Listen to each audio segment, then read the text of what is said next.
Hello, myself doctor Kailash लोलिया, सहायक आचार्य रसायन शास्त्र, राजकीय महाविद्यालय अजमेर से। आज अपन फर्स्ट ईयर के एमडीएस यूनिवर्सिटी के पाठ्यक्रम अनुसार कोवालेंट बॉन्ड के बारे में अध्ययन करेंगे, जिसके बारे में सबसे पहले हम ये कहते हैं इसकी डेफिनेशन क्या होगी। डेफिनेशन हम सबसे पहले कह रहे हैं कि दो परमाणु के बीच साजेश से बने बंध को सहसंयोजक बंध कहते हैं। सहसंयोजक का सबसे पहले ये जो थिंकिंग थी वो लैंगमैन ने दी, बाद में लेविस ने इसके अष्टक का नियम बताया और लुईस ने बताया कि कोई भी परमाणु अपना अष्टक पूर्ण करने के लिए या तो इलेक्ट्रॉन का लॉस करता है या इलेक्ट्रॉन गेन करता है या इलेक्ट्रॉन की शेयरिंग करता है या किसी अन्य मेथड से उपसहसंयोजक जो बंद होता है उसे अष्टक पूर्ण करता है। एक अष्टक का सिद्धांत दिया, लेकिन लुईस के कुछ लिमिटेशंस आ गई। जिसमें पहले ये था इसमें कि लुईस ने बताया कि वे अणु के परमाणु स्थायी होंगे जिनमें अष्टक पूर्ण होता है, लेकिन देखा गया कि BX3 कह सकते हैं, जिसमें BCl3 BF3 आ जाएगा, या ZnCl2 है, उनमें अष्टक पूर्ण नहीं है। उसके बावजूद भी ये स्टेबल हैं। 2 नंबर ओड नंबर जो इलेक्ट्रॉन रखते हैं उसमें भी अष्टक पूर्ण नहीं है। और तीसरी बात की वे अणु जिनमें अष्टक से ज़्यादा इलेक्ट्रॉन हैं वे भी स्थायी हैं। तो इस प्रकार से लैंगमैन ने जो सर्वप्रथम कोवालेंट बॉन्ड का कंसेप्ट दिया और उस कंसेप्ट के बेस पर लुईस ने जो कंसेप्ट दिया अष्टक का, उन दोनों में ही लिमिटेशंस आ गई। नहीं तो लैंगमैन कोवालेंट बॉन्ड को समझा पाया और न ही लुईस अष्टक के नियम के अनुसार कोवालेंट बॉन्ड को एक्सप्लेन कर पाया। उसके बाद में एक सिद्धांत आया जिसे हमने कहा VBT, वैलेंस बॉन्ड थ्योरी। 1927 में हिटलर और लंदन ने इसे प्रतिपादित किया और 1931 में पोलिंग ने इसको विस्तार से समझाया, जिसमें पोलिंग ने सहसंयोजक बंध के आधार पर ही रेजोनेंस, हाइब्रिडाइजेशन व डायरेक्शनल प्रॉपर्टी के बारे में बताया और इसके कुछ पोस्टुलेशन दिए। और इसी के बेस पर 1954 में इनको पोलिंग को नोबेल प्राइज भी मिला, जिसके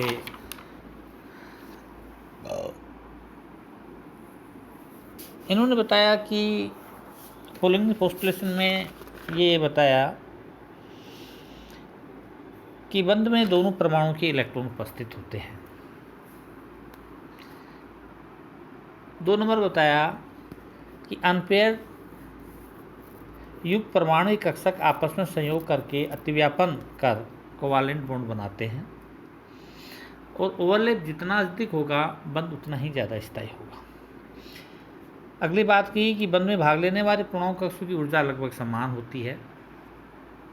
अगली बात की यदि परमाणु के ग्राउंड स्तर में एग्मिट इलेक्ट्रॉन की संख्या कम है तो परमाणु उत्तेजित अवस्था में आ जाता है, एक्साइटेड स्टेट में आता है और अनपेयर इलेक्ट्रॉन उपलब्ध करवाता है। बंध के बाद परमाणु कक्षक अपनी पहचान खो देते हैं। इलेक्ट्रॉन की एक एक्सचेंज एनर्जी उत्पन्न होती है जिससे बंध को स्थायित्व मिलता है और एक्सचेंज एनर्जी का जो फॉर्मूला है वो एक्सचेंज एनर्जी है n⁻², n-1 फैक्टोरियल है।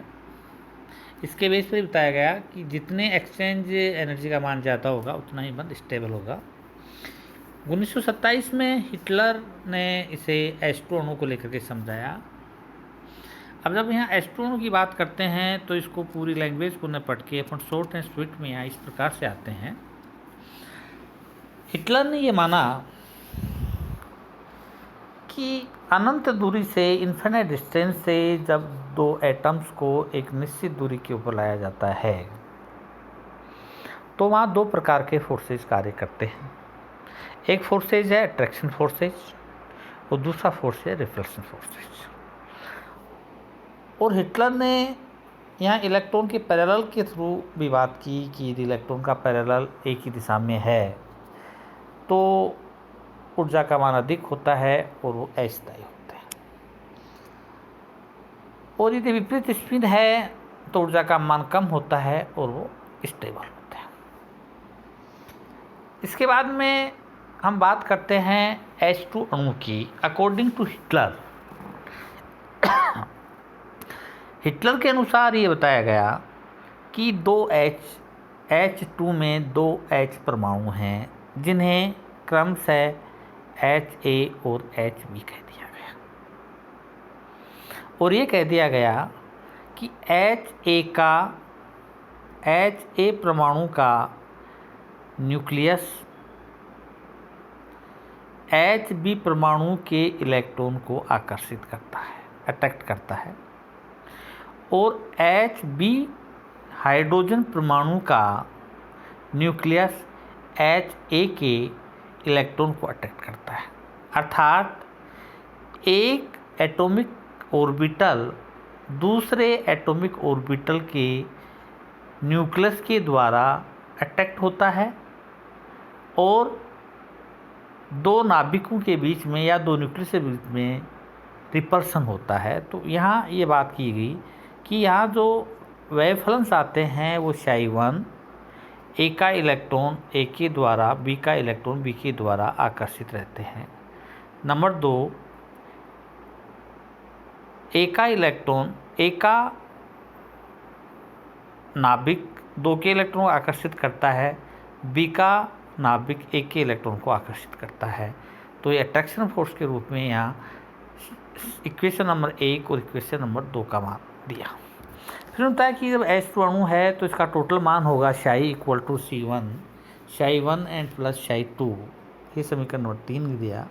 और यहाँ C जो है वो मिक्सिंग कोफिशिएंट है और जिसका मान 1 रखा गया, C1 इक्वल टू C1 है, जो सिमेट्रिक और एसिमेट्रिक दो बॉन्ड्स को शो करता है।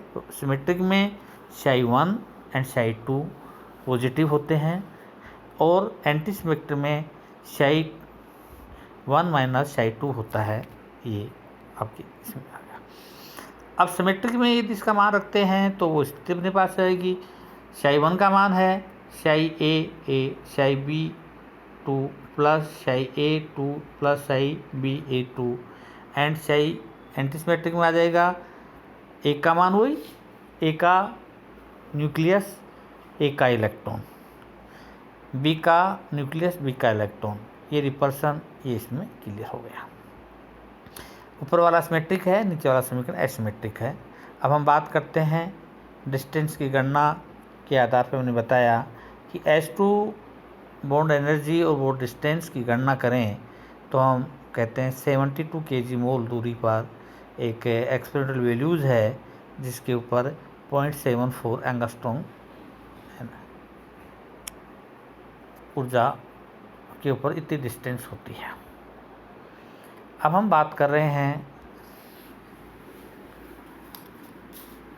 0.74 एंगस्ट्रॉम होती है, जो पोलिंग ने इसे स्पष्ट किया। यहाँ एनर्जी का मान जो है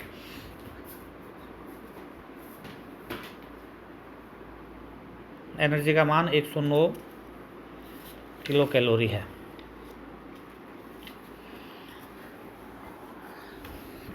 इसके बाद में यहाँ जो डिफ्रेंशिएशन आए वो दो प्रकार से आए कि एक्सपेरिमेंटल वैल्यू जो है वो तो है 109 kg मोल और डिस्टेंस है 0.74 एंगस्ट्रॉम,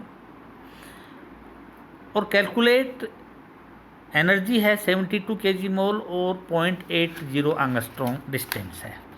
इन दोनों मानों में अंतर है, डिफरेंस है। तो इसको इम्प्रूवमेंट पॉली के इस प्रकार से जो हिटलर ने दिया था, पॉली ने इसे इम्प्रूवमेंट किया, और इम्प्रूवमेंट में बताया कि जो कोवालेंट बॉन्ड बना है, इस कोवालेंट बॉन्ड में कुछ रेजोनेंस स्ट्रक्चर्स बनती हैं, और इस रेजोनेंस स्ट्रक्चर्स के कारण इलेक्ट्रॉन जो है इंस्टेंशियन कुछ से आयनिक करैक्टर आ जाते हैं, और इन आयनिक करैक्टर के आ जाने से उसमें स्टेबिलिटी, एक्स्ट्रा स्टेबिलिटी डेवलप होती है, और इस एक्स्ट्रा स्टेबिलिटी डेवलपमेंट के कारण एनर्जी का मान बढ़ जाता है और डिस्टेंस कम हो जाती है। ये इनके कैलकुलेशन मान निकाले गए। जैसे यहाँ स्ट्रक्चर हो गए आपके 3 और 4 में हाइड्रोजन अणु का कुल जो वेवफ्रंट है वो हो जाएगा, कुल वेवफ्रंट इक्वल टू शाई कोवालेंट शाई प्लस शाई आयनिक, इन दोनों का टोटल होगा। इसके आधार पे लैम्ब्डा कोएफिशिएंट है तो एनर्जी का मान हो 95 kilo KG mole and distance 78 angstrom आती है। इस प्रकार से हाइटलर और लंदन ने जो दी थी थ्योरी 1927 में, उसमें इम्प्रूवमेंट पोलिंग ने किया और पोलिंग के एक्सपेरिमेंटल व्यूज़ या रेजोनेंस स्ट्रक्चर्स के बाद में इसके वैल्यूज़ लगभग करीब समान है। इसके बाद में बात करते हैं हम लिमिटेशंस की कि इसमें क्या क्या कमियां रही। अब कमियों की बात देखते हैं तो सबसे पहले तो ये देखा जाता है कि कोवालेंट बॉन्ड जो है वो कोऑर्डिनेशन कंपाउंड्स में लागू नहीं होता। नंबर 2, ऑक्सीजन B2 या बोरोन जो है इनके पैरामैग्नेटिक प्रॉपर्टी को नहीं समझाता। N2CO2 एक्स्ट्रा स्टेबिलिटी का कारण ये नहीं बता पाता। ओड इलेक्ट्रॉन सिस्टम में अनपेयर इलेक्ट्रॉन की पेयरिंग नहीं होती। इलेक्ट्रॉन डेफिशिएंट जो अणु हैं उसके बारे में कुछ नहीं बता सकता। इलेक्ट्रॉन डिफरेंट अणु के में बंधन की प्रक्रिया को नहीं समझा सकता। इंटरमीडिएट को नहीं बताता। आयन गुण की प्रतिष्ठा ज्ञात नहीं की जा सकती। इस प्रकार से ये इसके सोर्स हैं, कमियां हैं जो हमने डिस्कशन की। उसके बाद में बात करते हैं directional characteristic and covalent bond, इनके दिशात्मक गुण क्या क्या हो सकते हैं। जब दिशात्मक गुण की बात करते हैं तो यहाँ 2 प्रकार की बातें आती हैं जो पोलिंग ऑसिलेटर ने बताई। और पोलिंग ऑसिलेटर ने सबसे पहले तो ये कहा कि बंध में जितना अधिक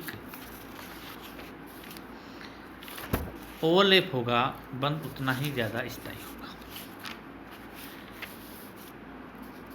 ओवरलैप के साथ स्टेबिलिटी बढ़ती है, ये इसने क्लियर किया।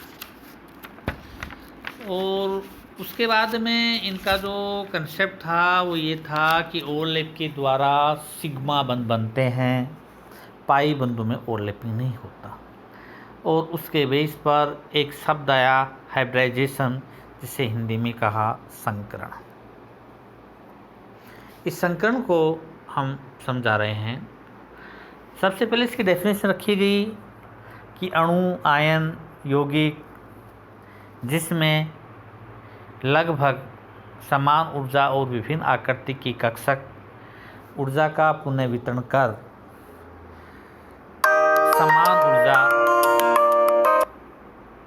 समान आकृति व समान संख्या में उतने ही कक्षक बनाते हैं, उसे संकरण कहते हैं। या उन कक्षों को संकृत कक्षक कहते हैं, इस प्रक्रिया को संकरण कहते हैं। और संकरण के कुछ नियम दिए गए कि संकृत में कक्षक भाग लेते हैं, इलेक्ट्रॉन नहीं। संकरण में रासायनिक वातावरण पर निर्भर नहीं करता। संकरण अणु की ज्यामिति और बंध कोण का निर्धारण करता है। संकृत कक्षक प्रतिकर्षण का क्रम LP में सबसे ज़्यादा, LP PP में कम और PP में सबसे कम होता है। बॉन्ड स्ट्रेंथ का क्रम SP, SP2, SP3 ऐसे करते करते बॉन्ड होता है। पाई बंध की ज्यामिति को प्रभावित, पाई बंध जो है ज्यामिति को प्रभावित नहीं करता। S करैक्टर बढ़ने से बॉन्ड स्ट्रॉन्ग होता है। इस प्रकार से इसके कुछ नियम दिए गए। उसके बाद में कुछ अनुभविक चर्चाएं भी हुई जिसमें ये बताया गया कि सिग्मा बंध और लोन पे इलेक्ट्रॉन की संख्या यदि 2 है तो sp संकरण होगा, 3 है तो sp2 होगा, 4 है तो sp3 होगा, 5 है तो sp3d होगा, 6 है तो sp3d2 होगा, 7 है तो sp3d3 होगा। उसके बाद में एक अनुभवी सूत्र और आया जिसमें ये बताया कि टोटल वैलेंस इलेक्ट्रॉन को जोड़ दीजिए और उनका योग 2 से 8 के मध्य है, 3 से 8 के मध्य है तो 2 से डिवाइड करो, और 9 से 58 है तो 8 से डिवाइड करो, 9 से 57 है तो 8 से डिवाइड करो, और 57 से 114 आगे तक है तो 28 से डिवाइड करो। यदि इसका रिजल्ट 2 आता है तो sp है, 3 आता है तो sp3 है, 4 आता है तो sp3, 5 आता है sp3d, 6 आता है sp3d2, 7 आता है sp3d3 है। इस प्रकार से ये अनुभव सूत्र दिए गए जिसके बेस पे अपन ने ये बात की। अब बात करते हैं कि इसका सिलेक्शन कैसे किया जाए। अब इसके लिए बताया गया, सबसे पहले अणु में केंद्रीय परमाणु का सिलेक्शन करते हैं, और केंद्रीय परमाणु से कहते हैं जिसमें अणु में उसकी संख्या कम हो। फिर यदि संख्या बराबर है तो इलेक्ट्रॉन एक्टिविटी ज़्यादा हो, वह केंद्रीय परमाणु होगा। जिसकी विद्युत अधिक होगी वो केंद्रीय परमाणु होगा। इस प्रकार से केंद्रीय परमाणु की इलेक्ट्रॉन की संख्या का निर्धारण किया जाता है, और इलेक्ट्रॉन की संख्या के अनुसार भाई केंद्रीय परमाणु के पास कितने इलेक्ट्रॉन हैं और कितने प्रतिस्थापी हैं, उसी के हिसाब से इलेक्ट्रॉन का रिपल्सन किया जाता है। और इस बेस के ऊपर एक हाइपोथेटिकल कह सकते हैं या अनुभवी कह सकते हैं, उस बेस पे संकरण को समझाया जाता है। केंद्रीय परमाणु का सिलेक्शन किया, उसका इलेक्ट्रॉन कन्फिगरेशन राइट डाउन किया, उसको कितने प्रतिस्थापी उसके पास हैं तो उसको कितने अनपे इलेक्ट्रॉन चाहिए, उसका डिटरमिनेशन किया, और डिटरमिनेशन में उसका संकरण का वेरीफाई करते हैं। इस प्रकार से संकरण के बारे में या कोवालेंट की जो प्रॉपर्टी या कोवालेंट बॉन्ड, इसके बारे में डिस्कशन किया। कल अपन कुछ एग्जांपल्स लेंगे जिसमें बताएंगे कि sp संकरण इनमें होता है और इसकी विशेषता है। इस प्रकार से ये हम क्लियर करेंगे। Thank you.